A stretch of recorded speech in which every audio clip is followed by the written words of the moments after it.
Downtown Fargo, where culture, creativity, and community collide. You've heard the headlines. Now hear what's really happening. Bringing the best of Broadway direct to you. The stories, the people, and the places that make downtown the heartbeat of our city. This is Rocky's Downtown Hour with Rocky Schneider. Happy Friday, everybody. This is Rocky Schneider with Rocky's Downtown Hour. We have some great guests today. We're going to talk with Anna Johnson on a new business that's opening up in downtown Fargo called the Sovereign Press and Gallery. It's a print shop opening up on First Avenue and Roberts Street in the old Orange Records spot that had moved to a new location. And so we're excited to talk to Anna. And then later in the show, we're going to have Shirley Hughes on from Visit Fargo Moorhead. And Shirley's going to talk with us all about tourism, coming back to Fargo, and also talk about the convention center efforts underway. That's in its final weeks maybe before they make a recommendation for where the convention center is going to be located. It's nice to have something that's confirmed like that. Voters already approved it. It's just a matter of who and where at this point. So we're going to talk more about that with Shirley coming up. But I have the best news for tomorrow morning. I think this is going to be the event of the weekend. Tomorrow is National Ice Cream for Breakfast Day. And I feel like this is the perfect radio bit because I always hear other way more professional radio hosts than me always have like the day of, and they go through, what's cool about today. But tomorrow is National Ice Cream for Breakfast Day. And the best part is Silver Linings is doing a special opening. I think they're opening up at 8 a.m. tomorrow, right across from Broadway Square and 2nd Avenue and Broadway. And they are going to have a couple creations. I stopped in there yesterday to talk with them about it, and they're excited. They're doing a partnership with Sandy's Donuts as well, so they're going to have donut sundaes. So you get ice cream and donuts. They have like a caramel roll flavor, I think. They're working on some other flavors. I don't know if I can announce them or not, but check it out. Ice cream for breakfast. Never thought of that, but it doesn't seem like a bad idea. It's like kind of just frozen cereal in a way. We'll just call it that, frozen cereal. It's no different than Fruity Pebbles or something else. So ice cream for breakfast tomorrow at 8 a.m. at Silver Linings. I'm going to try to get there. I don't know if I'll be up at 8 a.m., but I'll mention it to my kids and see if it's a fun thing to bring them out to. It's supposed to be, nicer weather than we have had the last couple of weeks anyways. Tomorrow is going to be 30 degrees is a high, so we should be pretty nice. Pretty nice week coming up, actually. And then leading into next week, of course, is a lovely week because it's Valentine's Day a week from tomorrow. And we have a big event on Valentine's Day. It's called the Coffee and Cocoa Crawl. If you haven't ever done the Coffee and Cocoa Crawl, it's like a bar crawl, but much more family friendly. And we will have 1,000 people plus taking part in this. It's from 10 to 2 on Valentine's Day this year. So 10 to 2, we have 40 participating stores right now. And each store is serving a different type of beverage. So it's obviously called coffee and cocoa. So there'll be different types of coffee and cocoa at these ones. But we also have some serving cider, some serving chai, some serving tea, a couple other interesting varieties that they're making themselves. And so we will have a whole list of all the different types of drinks up on our website and social media soon. We did just post the map of draft map. We still have a couple more people to add as we're finalizing some details. But we have 40 locations on there all across downtown, 2 starting locations. One, you start at the Jasper. The other, you start at Bruhala. And we have, with the ticket sale, it's a $30 ticket, but with the ticket, you get a uniquely crafted mug. These are not all the same. They're all individual mugs, very cool designs by Hayden over at Living the Dream Pottery. It's become a favorite of a lot of people to come and spend some time picking out their mug that looks different than every other of the 1,000 mugs that we sell. I think we're about 75% sold right now. And so we expect to, sell out or get very near that in the next couple of days, and probably won't have any tickets for sale the day of. So I urge you to buy it early. Every time I hit refresh, a couple more have gone. And so once we get, sell a couple hundred more in the next few days, we will be sold out. So if you're looking for something fun to do on Valentine's Day, it's not a, expensive fancy dinner, but it also doesn't compete with that. So you can come to the Coffee and Cocoa Crawl from 10 to 2, still have time to go and take a date out to dinner. But you get to, go to your favorite stores, but you also get to try a lot of new stores. With 40 of them, we have every type of store you can imagine. It's not just coffee shops on the Coffee and Cocoa Crawl. We have different foods, so you can stop in at the Little Bodega or Maria's. or Nova, any of these types of food places. You can kind of time your route out and grab a bite to eat there while you're at it. But you also have art galleries, boutiques, different restaurants. Paradox is on there, Mystic Moth, the skate shop. So you're really going to have every type of business in downtown, and you get to try them all. And as part of that, we're going to do a little bingo type game where you go in and you get a stamp on your bingo card. And if you get a bingo, you can send it in, and we're going to give out $1,000 in gift cards. I think we're going to do probably $20, $50 gift cards to just random winners that send in their bingo card. So if you're looking for, $30 ticket, you might win $50 back, and you get to try these 40 different samples of liquid at different things. So it's all ages. Not all of them will be coffee, and so you can bring your kids out to the non-coffee ones if you want to do that. But kids 10 and under are free if you're with an adult. But it's a great time. Do a Valentine's Day event. Bring, your mom or your dad or your friend, or you can come by yourself. It's just going out shopping. So you grab a mug and walk around. There'll be 1,000 people, so nobody will feel lonely, but you also won't feel strange in a group. You'll see a lot of people out and about. We also have the Fargo trolley that's making kind of a route around all the different stores, because you head down to Main Avenue, up Broadway, over to Bruhala, and back around. And so we'll have plenty of activity going on. I think the Broadway rickshaw will be there as well. It's supposed to be pretty nice weather, I think, looking ahead to the forecast. Next Saturday is going to be 41 degrees, so we are fortunate for that, because it'll be a great time to get out and just walk the streets. Sidewalks will be clear. Nobody will drop and break their mugs, hopefully, but we have 1,000 mugs to pick from. So if you haven't looked at the social media, Living the Dream Pottery, he's done a lot of cool social media of making all these mugs. We went over there and did some throwing with him on the clay. And don't worry, we're not using the ones we made, but he's talented at this. They're really neat mugs. And for $30, you get this cool individual mug, but you also get to go to 40 stops and ride the trolley, and just have a good time in downtown Fargo. And we appreciate you coming down and spending your day with us and with your loved ones, or maybe you'll meet somebody down there. But that's next Saturday, but please buy your tickets early. I know we're going to have people that show up wanting to buy a ticket, and we're going to have to tell them it's sold out. And we don't really have an option once it's sold out, because the mugs, we don't have extra mugs. So please buy your tickets ahead of time. I think we're at 75% sold, so you can buy your tickets at downtownfargo.com. And right on the homepage there is the Coffee and Cocoa Crawl button. Hit that, and you can fill out the information to buy a ticket, and you'll get sent an email. But tomorrow, again, is National Ice Cream for Breakfast Day. And I'm not sure what everyone's favorite ice cream is. I hope if I keep mentioning Silver Linings, they will make an ice cream after me. I've pitched a couple to the folks over there, and so far we haven't got it. But I hope for like a Nutty Buddy one. Those like Little Debbie type snacks with the peanut butter and the chocolate. It's like I want that crushed up in like a vanilla ice cream. I think that would be delicious. But for breakfast, caramel roll sounds pretty good. And to combine that with Sandy's Donuts into some sort of sundae, that's a winning combination for me. And so when we come back, though, we're going to talk with one of the new businesses in downtown Fargo. We have a number of new ones opening up, but we'll be back with Anna Johnson in studio when we get back. Welcome back to Rocky's Downtown Hour. I'm joined in studio with Anna Johnson. Anna, welcome to the studio. Thanks for having me, Rocky. Yeah, this is great. So, Anna, we're here to talk about a new business in downtown Fargo. It got some great press in the forum, so that was nice to see. It's called the Sovereign Press and Gallery. What is that?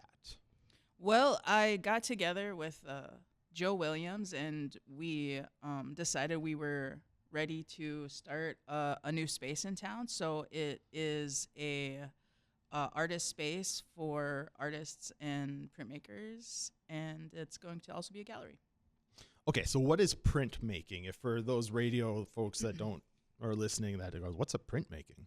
Printmaking is just another form of art that we do that is different than painting or drawing, but also incorporates those things. So you need a printmaking press to do it. And I have a degree in printmaking from NDSU. So one of my mediums is relief carving, where you carve like a wood block or linoleum, and then you print it into the artwork you're creating. So it's not necessarily a print that you're making thousands of. It's a one-of-a-kind piece of art that I make like an edition of 20. No, that's cool. And, I asked you about this offline, but now that we have a direct flight to Nashville, I feel feel like a lot of Fargoans have been to Nashville and they do the tourist stuff there. And hatch printing in Nashville is sort of a famous, history of printing. And so we went there and looked at all the different carvings and made our own little print stuff. And so that's really my only knowledge of this, but it's really cool. And it's a lot of work and creativity to carve out those stuff and make it into like a reverse printing. And yeah, it's awesome. To make your mind turn into how that is going to look, because it's like, you don't know what it's going to look like until it's done with the relief carving. So yeah, we're definitely not going to be as big or great as that space in Nashville. Well, so I read that there is going to be like a public facing side of this too, right? It's not just like an artist collective. Yeah, correct. We want to have, artist residencies with artists to come in, and we want to work with local artists and as artists ourselves, and then have a gallery space, like a gift shop type area. And then you're going to do classes as well? Yeah, classes and programming is definitely a big thing for us. So is that for, artists, or can you do a birthday party there? Could you do, yeah, is it like adult classes? Or? Yeah, I think it'll be a little bit of everything. You will be able to rent our space if you need it. We will be having all versions of classes. Literally everything you could probably think of we'll be able to offer probably. Yeah, maybe that's just because my wife's probably listening and going, yeah, because I just talked to you about our son's birthday and where we should have it. So now everything's a birthday option, but I know my daughter's an artist and she'd love to do something like that. So she's a teenager and I think that would be cool. Yeah, I worked with the Plains before doing some classes there and with the Buzz Lab kids, and I really enjoy working with the kids doing stuff. So yeah, I definitely think we'll be open to different age groups, adults, kids, teenagers, doing different printmaking things. I do collage. Joe Williams does storyboarding. And so the location is right on First Avenue and Roberts, of course, right around the corner from a piece of your artwork that everyone takes pictures in front of the Welcome to Fargo mural. And I think that's exciting for me because that corner is probably one of the more visible corners in all of downtown, just that traffic there. So hopefully it brightens that up. But I just love the sort of, it's becoming an art, you have Gallery 4, then you have Plains Art, you have obviously Renaissance Hall at NDSU, and it's all in that same little kind of seven corners area of downtown, and it's becoming its own little art area, which is fun. Yeah, I enjoy that too, and I think it really worked out really well for us. It wasn't something that we've been working on for a really long time. It's just something that kind of fell together really quickly with the Orange Record space being open. Yeah, I love it for students too that are at Renaissance Hall, that they can see their work, you can make a career out of this. It's not sometimes when you probably get jokes, oh, you went to art school. What are you going to do with that? Oh, I get that all the time. Yeah, as a truck driver. Yeah, there you go. So, yeah, that's actually funny because I get to work at NDSU Studio. I get to see the kids and what they're doing, and I do like that I get to do that, and also that they get to see what we're doing as well and know that that's possible. It does give me hope for what's going on in the future with the kids and for myself. Yeah, and I mean, downtown's where you can be visible and all those things too with pedestrian traffic, and we've done our partnership with Renaissance Hall to do the Streetlight Gallery that's up with all a bunch of unique artists, student artists that get their work out there. But I think it's a cool medium, and I'm happy that you're filling that space, and you're going to have a little shop there too. So what's somebody expect when they walk in there? That's a great question. I think what to expect is a friendly, welcoming atmosphere that invites the community in. And what's your timeline for opening, I guess? We are hoping to be open in June. In June? That's pretty quick. Mm-hmm. Yeah, we're working with Craftwell right now to do some building inside, so we're hoping that we could be open by June. So yeah. Well, no, that'd be fun. We obviously have a big street fair event coming up in July, our 50th annual street fair, so that brings an awful lot of people downtown. And yeah, we'll have to try to figure out how to incorporate that and make sure we get people in there. And yeah, absolutely. One of the things that we are doing right now and working on that will be in April is the Northern Plains Indigenous Film Festival that me and Joe Williams are working on right now, and that should be really great. So it'll be like our opening type thing for us in our gallery April 17th and 18th at the Fargo Theater. And so if people want to find more about this print shop, or if they're interested in Is it something they can join, or how is it memberships or? No, it won't be a membership or anything like that. It'll just be a space that'll be able to be open, and what that looks like is still being worked out. Yeah. Where do they find more information, or if they want to contact you? We do not have a website yet, but we are very close to having one. No, that's always good. Okay. Well, you can contact me, and I will get you in touch with somebody too if you're out there and interested, or look on the forum. I think the forum did a really nice. Yeah, the Northern story. Plains Film Festival website will be up and running very soon, so that's where you'll be able to find some more information. So what else are you working on downtown? Because you're part of Gallery 4 as well. You have some art there. Actually, I just left there. You just left there? Oh, yeah, because moving moving to this? Yeah. But no, I mean, the art community is pretty close downtown. And so it's fun to get to see people branch out. That's the goal, I think, probably too, right? It's like when you have a collective, hopefully somebody finds an idea and can do more with it. Yeah, I like that there are more people that are opening spaces downtown because, as you know, there's lots of open spaces down there and they need to be filled. And I would love it if artists are filling the spaces. We need to be more actively involved in bringing stuff into our community that maybe isn't happening right now.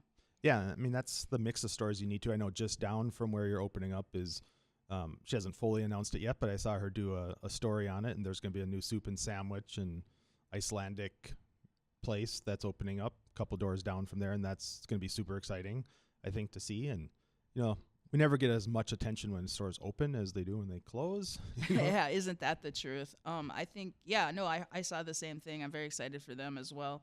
And as far as anything I have going on right now, I will be having a show in Bemidji at the Watermark in August. So I'm working on that right now very heavily at NDSU. Yeah, that's very cool. So how does it work with NDSU then when you open up this sort of outside print shop? I mean, I assume you can still use NDSU's, supports that. And yeah, we're going to definitely partner with them and also be working with them for some, to let the kids come in and do some things there as well. I mean, there'll be a lot of opportunities and partnerships there, yeah. Yeah. Plus, they have the bigger presses. I'll just have a couple cute little ones to start. No, I think this is amazing. Yeah. So the Sovereign Press and Gallery right at the corner of Roberts and First Avenue, opening in June. We'll hold you to that now that you said it. Let's fingers crossed with Craftwell. Yeah. We'll make sure those guys move quick. Contractors, sometimes, they get a bad rap for a reason, but yeah, no, Craftwell does amazing work. No, they're wonderful. We couldn't be happier with them. Quality takes a while sometimes, right? 100%. Yeah, they're also artists. I mean, yeah, that's what people don't understand. Yeah, NDSU alums, so it all works out. Yeah, no, they're great. What they did to the Firestone store is pretty incredible over by the Radisson. Mm-hmm. My grandpa was the manager of the Firestone, so it's fun to see they actually kept some of the original Firestone stuff in their office space too. Yeah, that is cool. But pretty neat. I love it. Okay, so what else do you want people to know? So if we can't find information yet, but you we're expect almost to have there. that soon. We're almost there, yeah. So why did you choose downtown? Because that's where the art is happening and that's where the artists are, and there's a need there, right? There's a need for the community to have more than just we need a space for Native Americans and Native American artists and BIPOC people that need a space and have a safe space that they can go and use. And I think that's a big part of what we're doing. And I want to be able to give people opportunities that they wouldn't have, or be able to give them access into things that they wouldn't be able to do.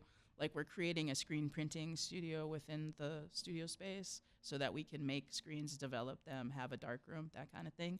I think something just like that is super accessible. Like, I just had somebody reach out to me that's a younger guy who was like, I'm just getting into screen printing. I saw the article. Will you guys be having, yeah, absolutely. I will reach out to you again. We're going to be doing things to give those people access.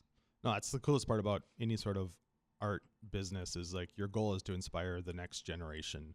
It's not just you're selling a product. You're creating creativity and spreading it, and hopefully somebody else takes that dream and runs with it as well. Yeah, absolutely.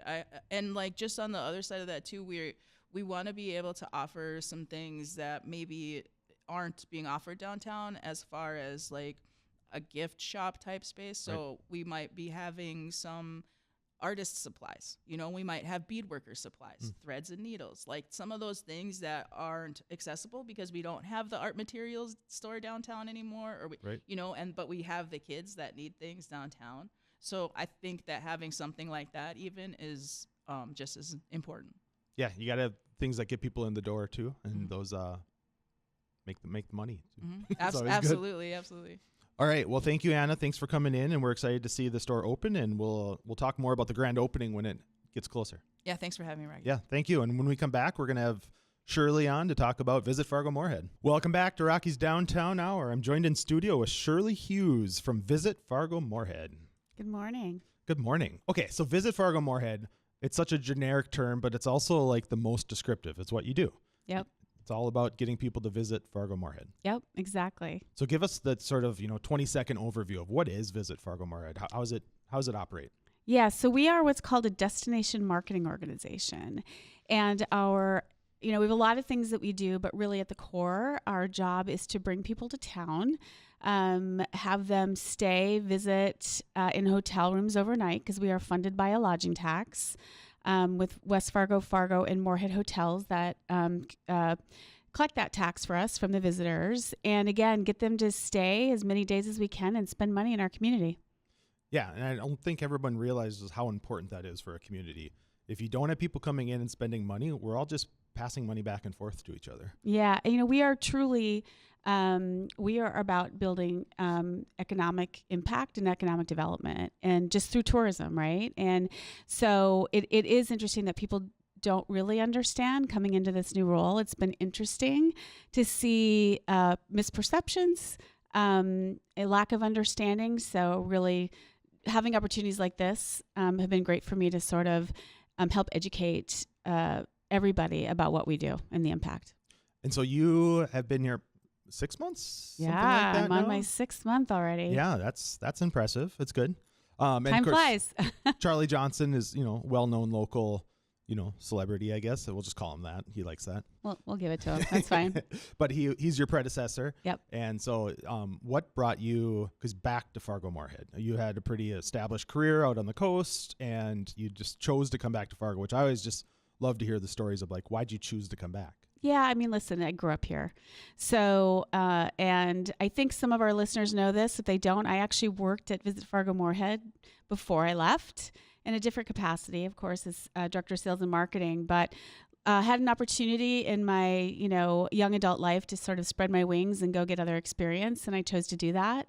And it was fantastic and a really amazing opportunity.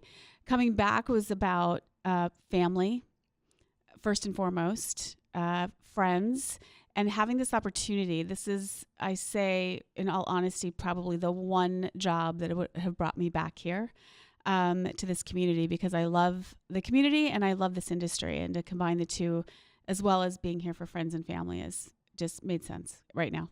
I was excited because I always, watch these type of positions, and it's always interesting when you pull somebody from like Des Moines and they have this exotic experience or something. But, I like seeing people promoted from local. Yeah. And this was sort of like the best of both worlds, where like you got this outside experience from a big city, but you also have this love of Fargo and history here. And so you came back. And so to me, it's a great recipe for success. Thank and you. You can bring your the best of what everyone else is doing and bring it back here. Yeah, it's been fun. It's been surprising in some ways. It's been a lot of people going, I remember you from high school, and you're like, whoa. Yeah.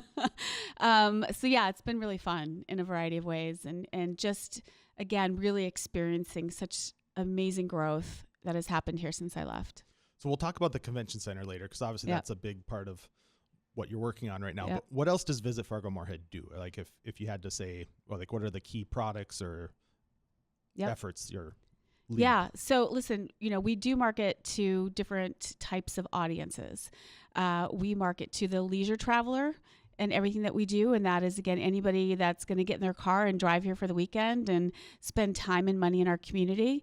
They can also be on a direct flight from somewhere. We have some great air service, right? Dallas, Nashville, Chicago, Minneapolis. So we market to those folks that want to come and visit our community. We work, a lot of what we do is in the sports tourism space. That is a huge economic driver for our community. I think everybody probably knows when 8,000 wrestlers come to town Yep. every summer, and the impact that makes. That's 31 years in running, and $20 million of direct visitor spending. And I think it's probably even more than that as the dollar moves through the community. So we work a lot on the sports side, and then the meeting and convention planner, which again, the convention center will talk about, but those folks that gather either their associations or their corporate groups that come to a community. They might rotate communities every year where they go, but that is a huge audience for us as well. And then we also have our visitor center that anybody, even locals, come in sometimes and gather information. And we greet thousands of people to our community a year through that visitor center.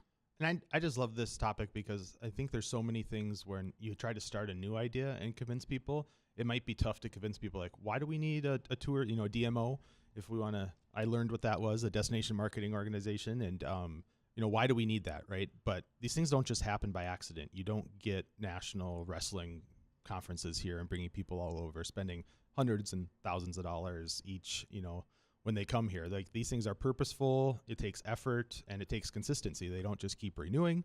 Every other city wants to steal them from us. Everybody's after our business for sure. It's just like any other business, right? It's that everybody wants that community or that event in their community because they can see the impact that it makes. So we are constantly trying to find new things to bring to our community. We are constantly reinvesting, and that's the other thing that I love about what we do at Visit Fargo Moorhead. We actually invest it back into our community through our capital grants program, and it not only makes it great for visitors but for residents alike. So when we invest in the Fargo Theater or Plains Art or the Fargo Sports facility that is brand new, it makes a better place for us as well as for our visitors. Yeah, and you partner with us and other people doing events in town that drive tourism as well. So it's nice that you're not competing. You're not trying to do your own events and everything. It's like, if people are doing cool stuff that's working, let's try to elevate that and leverage it as much as we can to benefit the entire region. And the more stories that we have to tell through our PR, the more sides of this community that they can see. It's not just one story, it's multiple stories and the reasons why people should come here. And we also, there's a building blocks that the DMOs work on, and really understanding and believing that, when people come to visit, that's how people decide that they want to live somewhere, right? It really is the building of that ecosystem of not only visitors, but residents and businesses and how that all interworks together. And we understand that. It's very dynamic, the work we do, which, again, I don't know that everybody completely understands all the people that we work with on a daily basis, but that's one of the things I love most about it. And this is a downtown show. And so I always tell people that downtown's the front door to a community. If you're coming to invest here, or you have a friend visiting here, or somebody's looking for a job, or their spouse is coming with to, see if this is where I want to move, they always check out downtown, because most suburban areas look like other suburban areas everywhere else. Downtowns are unique. And so it's how people are making their opinion off the entire region. So we partner very closely with you, but maybe just to get a third-party validation, like, what does downtown mean for a destination? Well, downtowns are often where the community began, right? It is where the train station started and the stop. It is where, really the heart of the community began and grew and continues to help all of the community thrive. And I think you're right. I think in our particular downtown, it has the history.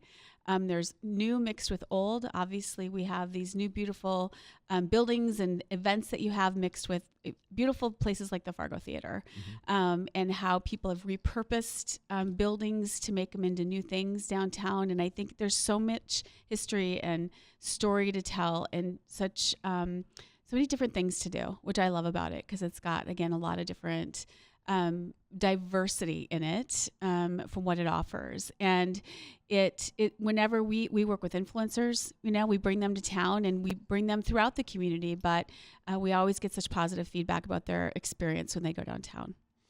Yeah, no, and we appreciate that. We, the Fargo Theater is amazing. And to think about somebody investing in that marquee when they first put it up, it's like, what is the return on our investment of spending all this money on this cool sign? It's like, and then now you think it lasted 100 years, and all these other buildings and things have been torn down and parking lots and rebuilt or remodeled. But it's like that somebody invested in that cultural icon, and it's been our tourism.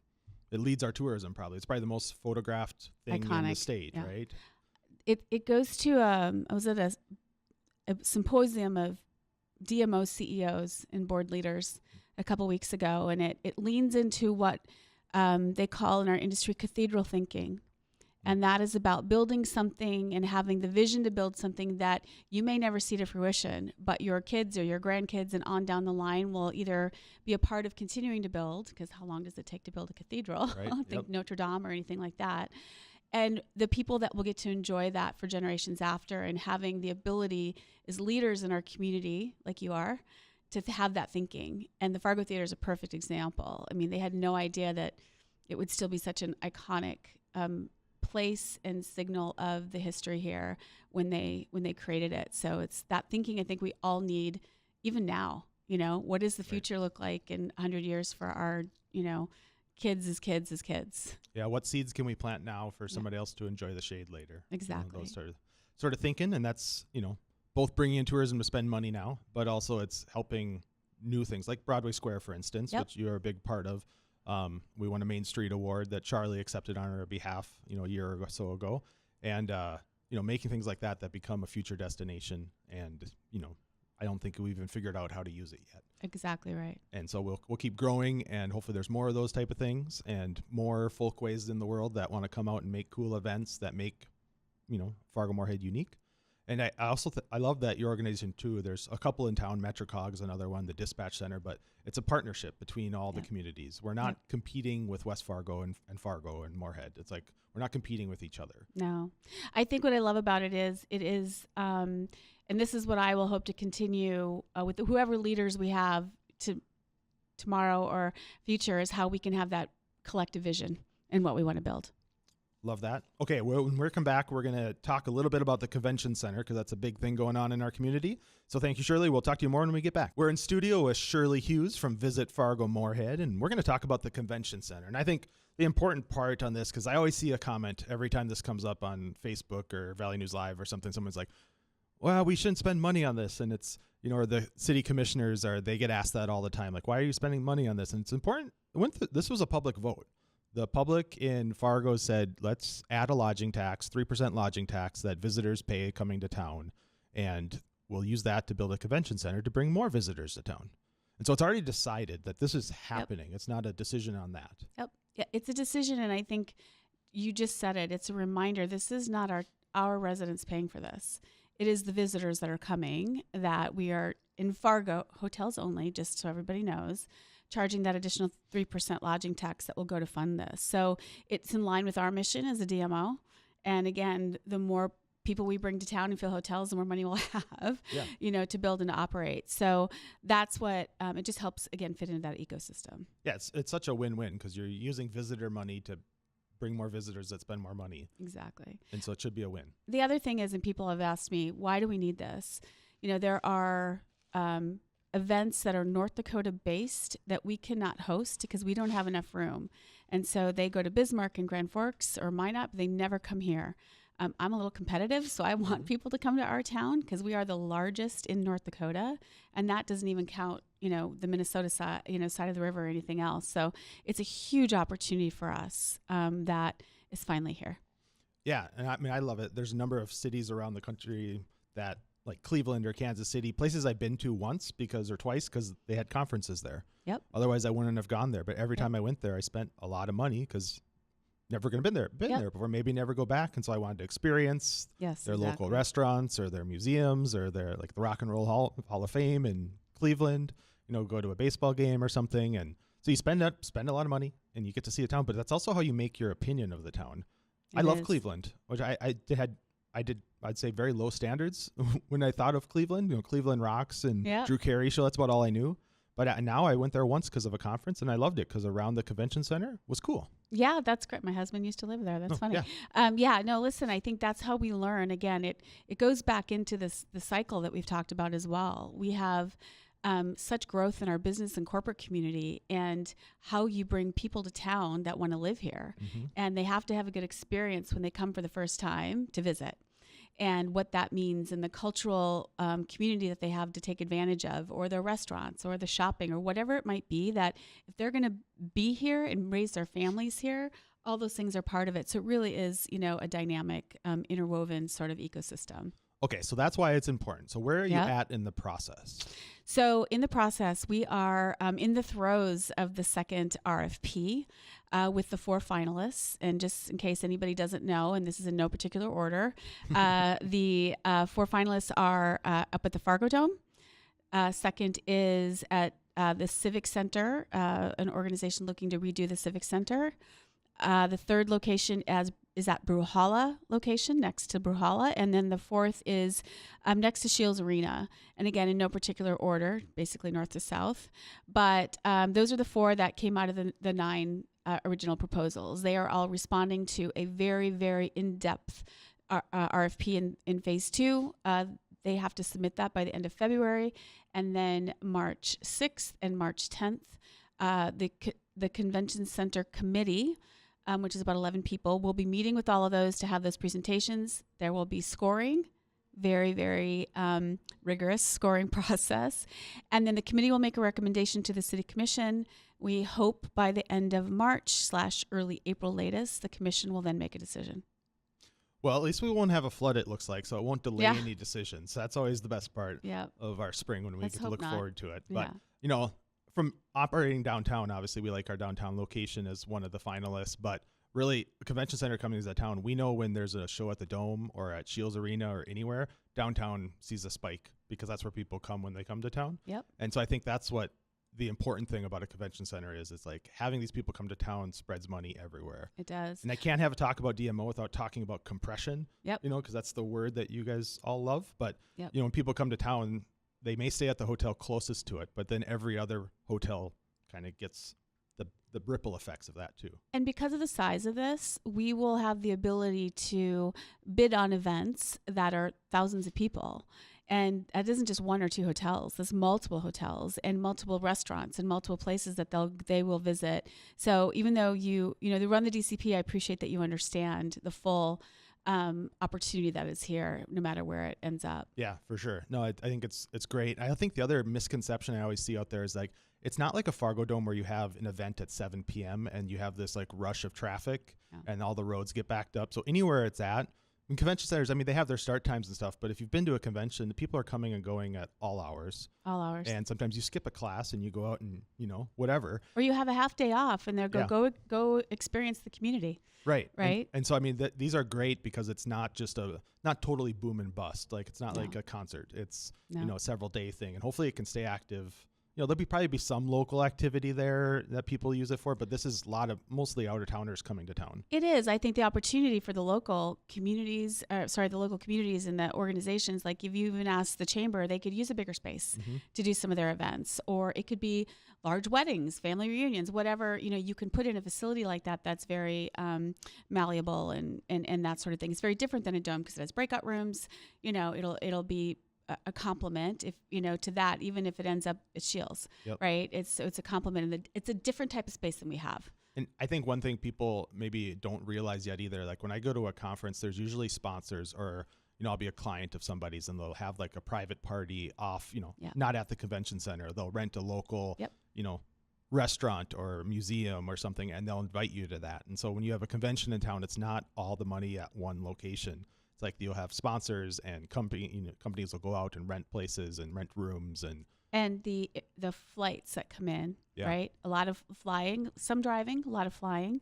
There will be shuttles for these sorts of events. So you might see motor coaches driving around that you wouldn't normally see, bringing people from hotel to hotel, because you get on a shuttle, at your hotel, they stop at another and they bring you there. So there's just a lot of interesting things we currently as a community don't see around big events that we'll start to see. Well, yeah, we appreciate you kind of leading our commission through that too, because I think they've been a great job. Everybody on the city commission has really been bought into this and learning about it, because we only know what we know. And so we think of it as like a Fargo Dome, and it's not, it's like people fly in, it's not a traffic jam situation. Yep. It's all these things that we think are going to be a problem that's not the right problem to look at. We got to look at these other challenges and figure out what our best partner is, what the best location is, how do we show off our community, and all those type of things. And so looking forward to seeing what comes next in that. And, we'll have you back, I'm sure, to talk more about it. And we appreciate all your partnership and welcome back to Fargo. And Thank we'll you. have you back on soon. Thanks, Rocky. Appreciate the time. Otherwise, everybody have a good weekend. And remember, tomorrow morning is ice cream for breakfast day at Silver Linings. So we have a sundaes sundae with Silver Linings tomorrow morning. And then next week is our coffee and cocoa crawl on Valentine's Day. If you haven't gotten your ticket, please purchase it soon.